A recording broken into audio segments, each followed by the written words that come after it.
দেখেন আগের সেই জনপ্রিয় ক্যাসেট প্লেয়ার, যা মানুষ অনেক লোক বসেও গান শুনত। এই ক্যাসেট দিয়ে গান বাজানোর একটা আলাদা মজা ছিল, আলাদা আনন্দ ছিল। ক্যাসেট বাজানোর যে আনন্দটা, দেখেন এটা ডিস্টার্ব আছে, আমি এটা ঠিক করব। কিভাবে ঠিক করি দেখুন। এটার যে ডিস্টার্বটা আমি এখন ঠিক করব, তার জন্য আগে খুলে নেই। গান কিন্তু ক্লিয়ার বাজে না, একটু গ্যাউ গ্যাউ করে বাজছে। এটা ক্লিয়ার করার জন্য কি কি করতে হয়, কিভাবে কাজ করলে এটা ক্লিয়ারভাবে বাজবে, আমি এখন দেখাবো। অবশ্যই আমাদের দিল্লি ইলেকট্রনিক্স থেকে এরকম আনকমন বা ভালো ভালো ভিডিও পাবেন। এই ভিডিওটা কিন্তু একটু নতুন ধরনের, এখনকার যুগের মানুষের কাছে কিন্তু একদম নতুন। এখনকার যুগে কিন্তু ক্যাসেট প্লেয়ার কেউ বাজায় না। এই ক্যাসেট প্লেয়ারটা আমি রেডি করে ঠিক করে বাজাবো। এটা ঠিক করার যে যন্ত্র লাগবে সেগুলোও কিন্তু আমার কাছে আছে। আমি এটা ঠিক করে ক্যাসেট বাজাবো। এটার মধ্যে একদম ক্লিয়ারভাবেই বাজাবো। কিভাবে ঠিক করি আপনারা মনোযোগ দিয়ে দেখেন। আগের বেলটা খুলে নেই, এটা খুলে অন্য বেল লাগাতে হবে। দেখুন আমি কিভাবে বেল লাগাবো, মোটর কোনটা থেকে কোনটা বেল হবে, কিভাবে ঠিক করতে হবে। দেখেন আমি এই বেলটা আগে লাগাবো।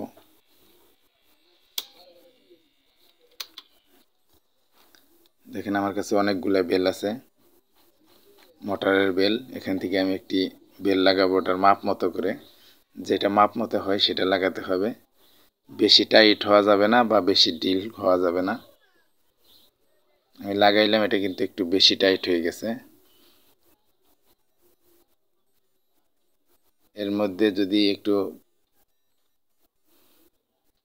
বেল যদি প্যাঁচ পড়ে থাকে, প্যাঁচ ছাড়িয়ে সোজা করে দিবেন।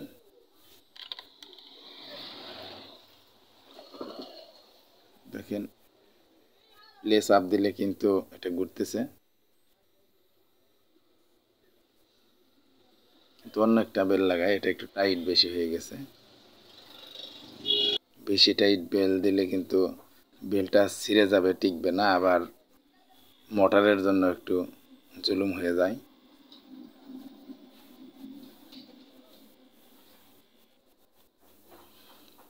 দেখেন এখন যে বেলটা লাগাইলাম এটা একটু মাপ মতো হবে, টান দিয়ে দেখতে হবে যে বেলটা একটু নরম থাকতে হবে, যেন বেশি টাইট না বাজে। বেলটা লাগিয়ে ফেললাম। এখন কিন্তু মোটর যে ঘুরতেছে, আমার কাছে মনে হচ্ছে এটা কম ঘুরতেছে। এজন্য যাতে একটু বেশি ঘুরে, এজন্য এখানে একটা ভেরিয়েবল আছে দেখেন সার্কিটে। এই ভেরিয়েবলটা বাড়িয়ে দিলে কিন্তু মোটর বাড়ার কথা, কিন্তু তেমন বাড়তেছে না। এটা কিন্তু মোটরের স্পিড একটু বাড়াতে হবে, তাহলে কিন্তু সাউন্ড শুনতে ভালো লাগবে। না বাড়ালে কিন্তু তেমন ভালো লাগবে না। আমি কিন্তু ফুল বাড়িয়ে দিছি ভেরিয়েবলটা, তারপরেও মনে হচ্ছে কম, কিন্তু বাজাইলে বোঝা যাবে। এখন একটু গান প্লে করে দেখি।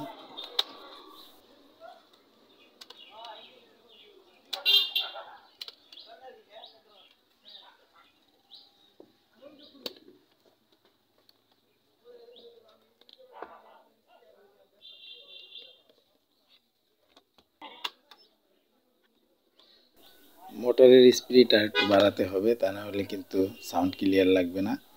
এছাড়া একটু কাঁপা কাঁপা সাউন্ড মনে হলে এখানে রুলার আছে আর একটা, দেখেন এটা প্রেসার পুলি বা রুলার বলে, যেটা আমি খুললাম এখন। এখানে কিন্তু এটা সুন দিয়ে খোঁচা দিয়ে নিচের দিকে টান দিলে খুলে যাবে। এভাবে আপনারা খুলে ফেলবেন। খুলে এটা আমি পাল্টিয়ে নতুন আরেকটা লাগাবো। এটাও ঠিক আছে, তারপরে আমি আরেকটু ভালো হওয়ার জন্য আমার কাছে আছে, এই কারণে আমি নতুন আরেকটা লাগিয়ে দেব। আর যদি আপনাদের কাছে না থাকে তাহলে এটা ময়লা হয়ে থাকলে ব্লেড দিয়ে চাষ দিয়ে ময়লাগুলো পরিষ্কার করে নেবেন। আর এখানে দেখেন পিন আছে, এটা যেখানে থাকে সেই পিনে ময়লা থাকলে পরিষ্কার করবেন, হেড ময়লা থাকলে পরিষ্কার করে দিবেন। আমি কিন্তু এখন অন্যটা লাগাইতেছি। দেখেন এটার মাথার পিন কিন্তু সাদা, ওটা কালো ছিল। এটা আমি নতুন একটা লাগাইলাম, কিন্তু একই সমান সাইজের লাগাতে হবে রুলারটা। এটা প্রেসার পুলি বা রুলার বলা হয়। এটা আপনারা এখানে লাগাবেন। দেখেন আমি ওখানে বসিয়ে চাপ দিলেই কিন্তু লেগে গেছে।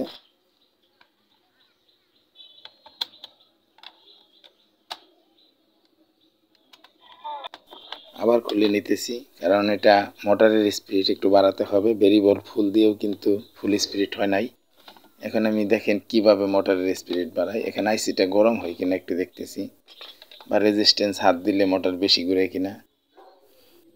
এখন দেখেন এখানে রেজিস্ট্যান্স শর্ট করিয়ে দেখতে হবে কোনটা শর্ট করাইলে মোটর বেশি ঘুরে। দেখেন এটা শর্ট করাইলে কিন্তু মোটর অনেক স্পিডে ঘুরতেছে।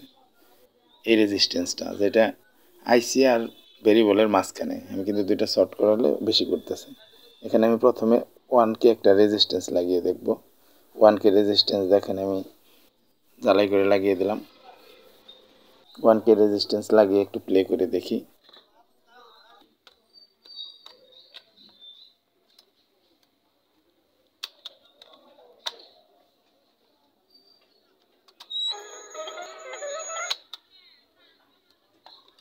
স্পিডটা কিন্তু একটু বেশি হয়ে গেছে, মোটর একটু তাড়াতাড়ি ঘুরতেছে। রেজিস্ট্যান্সের মানটা চেঞ্জ করে অন্য নাম্বার দেওয়া উচিত। এটা আমি এখন চেঞ্জ করব। চেঞ্জ করে অন্য একটা রেজিস্ট্যান্স বের করে নেই। এটা 220 ওহমস রেজিস্ট্যান্স। এই রেজিস্ট্যান্স এখন আমি আবার লাগাবো। এখানে রেজিস্ট্যান্স চেঞ্জ করে করে বুঝে নিতে হবে কতটুকু স্পিড দিতে হবে। রেজিস্ট্যান্স দিয়ে স্পিড বদলিয়ে নেবেন।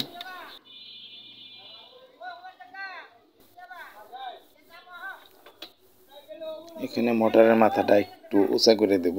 মোটরের মাথাটা যদি মোটরের সাথে বেজে পড়ে তাহলে কিন্তু একটু কাঁপা কাঁপা হবে। মোটর ঘুরতে সমস্যা হলে এটা লাগাইতে সম্পূর্ণ ঢোকাবেন না, একটু কম লাগাতে হবে।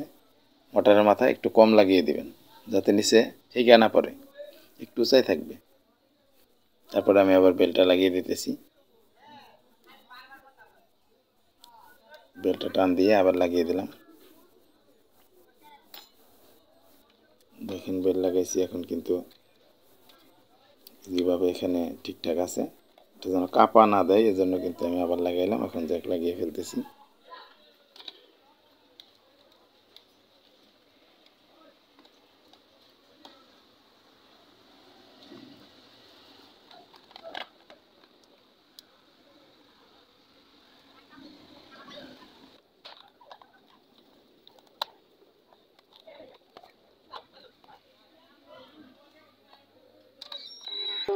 আগুন জ্বলে।